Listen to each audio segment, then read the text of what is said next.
Bien, y este ha sido seguramente el tema del día. Varias explosiones sacudieron este viernes el centro de Irán, en lo que los responsables norteamericanos se presentaron como un ataque israelí en represalia por los drones y misiles disparados por Teherán contra Israel el sábado pasado. Un ataque que no ha sido todavía confirmado ni aún por Israel ni por Irán. ¿Será esta la respuesta de la que hablaba tanto Tel Aviv? Lo conversamos con Alberto Rojas, analista internacional de la Universidad Finisterra. Muchas gracias por estar con nosotros. Hola Paloma, ¿cómo estás? Muy buenas tardes. Bueno, Alberto, tomar la última idea que tiene que ver con esto. No ha existido información oficial ni de parte de las fuerzas israelíes ni de tampoco de Irán. Solamente sabemos que fueron unos funcionarios estadounidenses que dijeron que este ataque tenía que ver con la represalia del sábado pasado. ¿Crees tú que este fue realmente la respuesta que tanto prometían de parte de Irán? Todo indica que sí, sobre todo tomando en cuenta las características del ataque iraní del sábado pasado.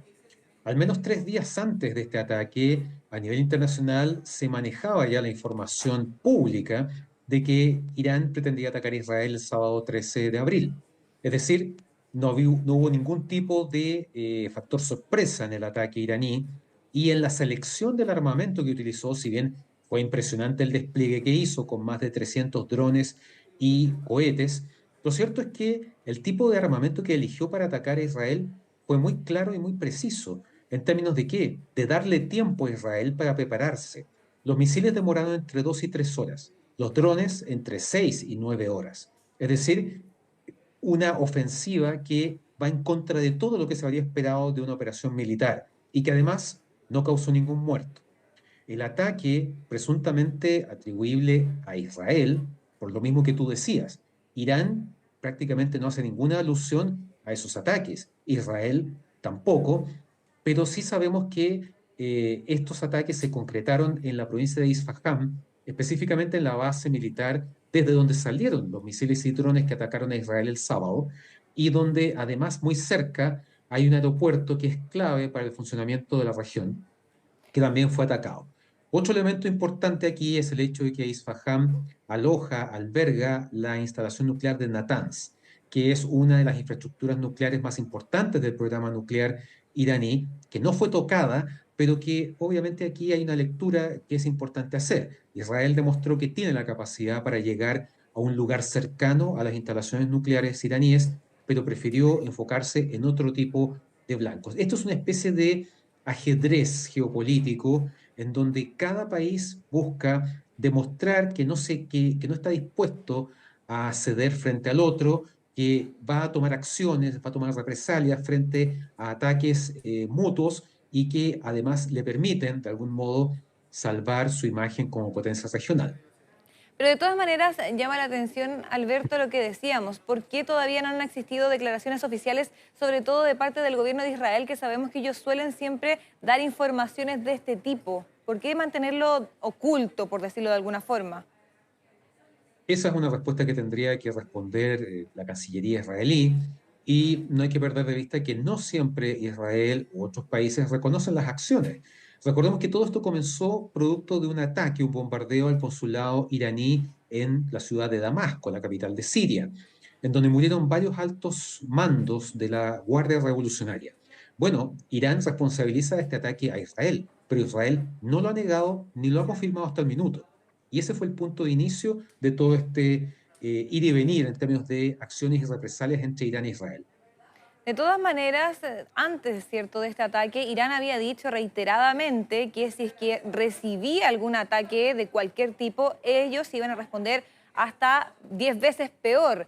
¿Se cree que después de esto puede ocurrir algo, considerando que no hubo daños, eso ya sí fue informado, y que tampoco hubo muertos, heridos, nada de consideración? ¿Existirá, crees tú, una respuesta de parte de Irán? Es posible, los escenarios están abiertos en Medio Oriente, es muy difícil prever lo que los líderes de los países de la región decidan finalmente. Lo que sí está claro es que Irán está consciente que, digamos, llevó la relación conflictiva con Israel a otro nivel. El ataque del sábado pasado fue la primera vez que Irán atacaba directamente a Israel. Previamente, durante décadas, ambos países han librado una especie de guerra en las sombras, fundamentalmente de manera indirecta. Irán a través de grupos como Hezbollah o los Hutíes en Yemen u otros grupos paramilitares en la región. Eso ciertamente agravó el escenario, pero Irán está consciente que una guerra abierta con Israel implica también la participación de Estados Unidos.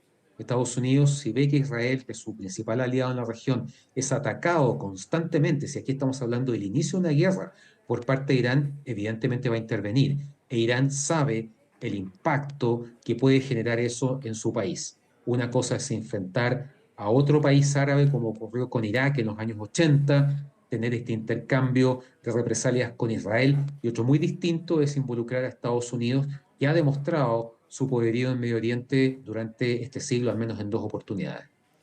Bueno, además de amenazar con responder los días anteriores a lo que sucede finalmente este día viernes, también Irán dijo que podría revisar su programa nuclear si es que recibía nuevos ataques. Ahí ya estamos hablando de otra situación, ¿cierto? Porque esta sería una escalada sin duda importantísima en el conflicto y muy peligrosa también. ¿Es posible que ellos, crees tú, estén en este momento pensando en una salida de ese tipo? Me parece que es una opción sobre la mesa, probablemente no la más cuidadosa, si tú quieres. ¿Por qué? Porque en el fondo el programa nuclear iraní tiene más de 15 años de existencia. Y precisamente eso causó la enorme cantidad de sanciones económicas que pesan sobre Irán hasta la fecha, fundamentalmente atacando la industria petrolera, que es el corazón de la economía iraní. Es importante recordar que durante la presidencia de Barack Obama en 2015 se firmó un acuerdo entre Estados Unidos, Rusia, China, Alemania, Reino Unido con Irán para llegar a un acuerdo en este punto. ¿Cuál fue el acuerdo?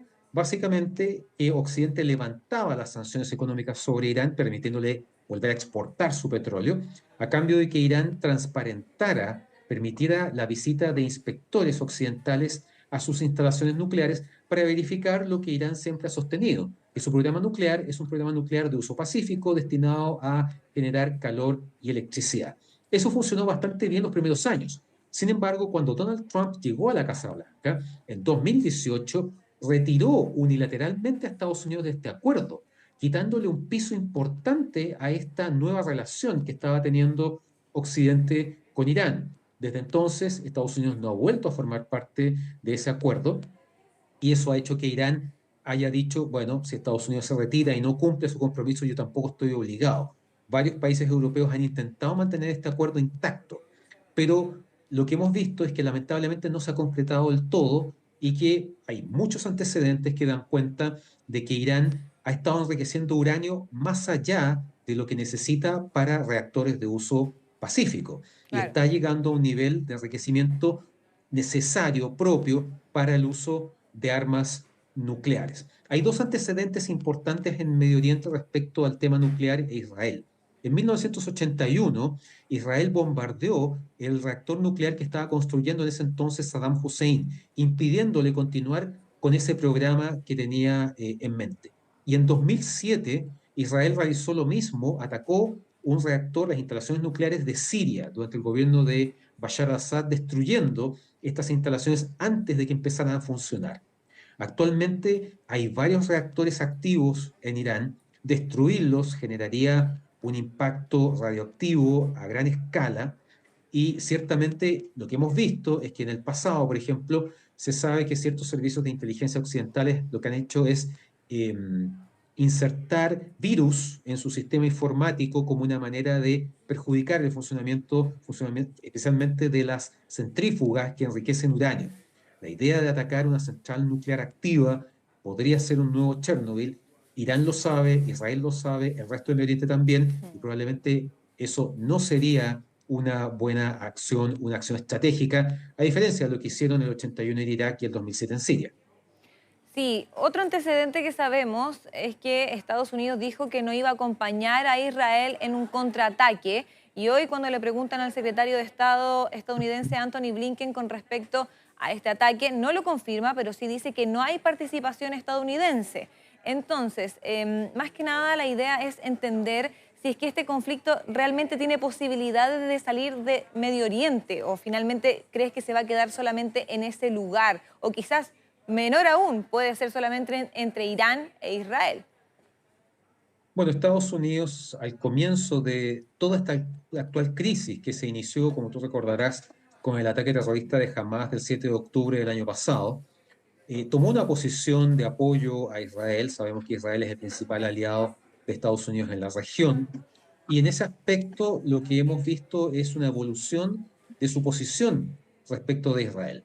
Porque al comienzo evidentemente apoyó una acción de represalia en contra de Hamas después de este atentado que dejó 1.200 muertos y 250 personas secuestradas. Sin embargo, en la medida que se ha desarrollado esta ofensiva militar israelí en Gaza, el tema humanitario, la cantidad de civiles palestinos muertos, que en este minuto llega a los 34.000, evidentemente hizo que Estados Unidos tomara una posición más crítica en contra del primer ministro Benjamín Netanyahu, llamándolo a moderar la acción militar en contra de los blancos en Gaza. Y hemos visto que en ese sentido el gobierno israelí no siempre ha seguido los lineamientos o las recomendaciones de Israel. Lo que sí está claro es que Estados Unidos no está en condiciones de involucrarse en una nueva guerra en Medio Oriente. El desgaste en Afganistán, en Asia Central, después de los atentados del 11 de septiembre del 2001, y posteriormente la controvertida invasión a Irak del 2003 dejó a Estados Unidos en una posición complicada en términos de la opinión pública, en términos de presupuesto militar, en términos de las espaldas a nivel internacional que podrían respaldarlo o no. Para Estados Unidos no es una buena decisión entrar de lleno en este conflicto, y una prueba de ello es que en los meses anteriores, durante el periodo de primarias, recordemos que Estados Unidos está en un proceso electoral que se va a resolver el 5 de noviembre con la elección final entre Trump y Biden. En las primarias demócratas, Biden perdió muchos votos producto del rechazo de demócratas al apoyo de la Casa Blanca a Israel. Obviamente el presidente Biden no quiere que esto se replique ya a portas, ¿verdad?, en tierra derecha, viendo el 5 de noviembre cada vez más cerca. Y por eso está buscando apostar más por la diplomacia que por cualquier tipo de apoyo militar o de otro tipo. De todas maneras, llama la atención porque Estados Unidos ha repetido su apoyo férreo con Israel durante todo este tiempo, desde que comenzó el conflicto también con Hamas. Y frente a un ataque de esta magnitud, estamos hablando de 330 drones, misiles balísticos, que es algo que pudo haber terminado mucho peor si no fuera por el sistema de defensa aéreo que tiene Israel. Todos lo conocemos, ¿cierto? De la cúpula de hierro, hemos oído alguna vez de él. Entonces, pensar que frente a este ataque de esta magnitud, Estados Unidos no respondió, es difícil pensar a que quizás lo haga en otra situación. ¿No? ¿Qué tendría que suceder para que sí lo hiciera? Porque de forma inmediata, ¿cierto? Ellos dicen que no van a participar en una contraofensiva, algo que también le quita el piso, ¿cierto?, a Israel. Bueno, lo cierto es que el sábado pasado, además de el uso que Israel dio a la cúpula de hierro, este sistema de interceptación de misiles, de escudo antimisiles, participaron fuerzas estadounidenses, británicas y de Jordania, que derribaron algunos de estos misiles y drones cuando entraron a su espacio aéreo. En ese aspecto vimos una intervención muy acotada, muy quirúrgica por parte de estos dos aliados occidentales, y que es la primera vez que ocurre. En ese sentido, Estados Unidos sabe que tiene que moverse con mucho cuidado en Medio Oriente, logrando algún tipo de balance entre su relación y apoyo con Israel, su relación con otros países de la región que son árabes, como es el caso de Egipto, como es el caso de Jordania, y tomar una posición firme frente a países como Irán, como Siria. Por lo tanto, ahí lo que estamos viendo es un desarrollo de los acontecimientos en función de lo que está pasando. La posición política y militar de Estados Unidos no es permanente, no es inmóvil, es una posición que ha ido tomando distintas facetas y dimensiones a medida que este conflicto, que ya lleva más de 6 meses, ha ido evolucionando en el tiempo, y al que ahora se ha involucrado un factor mucho más disruptor como es la presencia formal y concreta de Irán.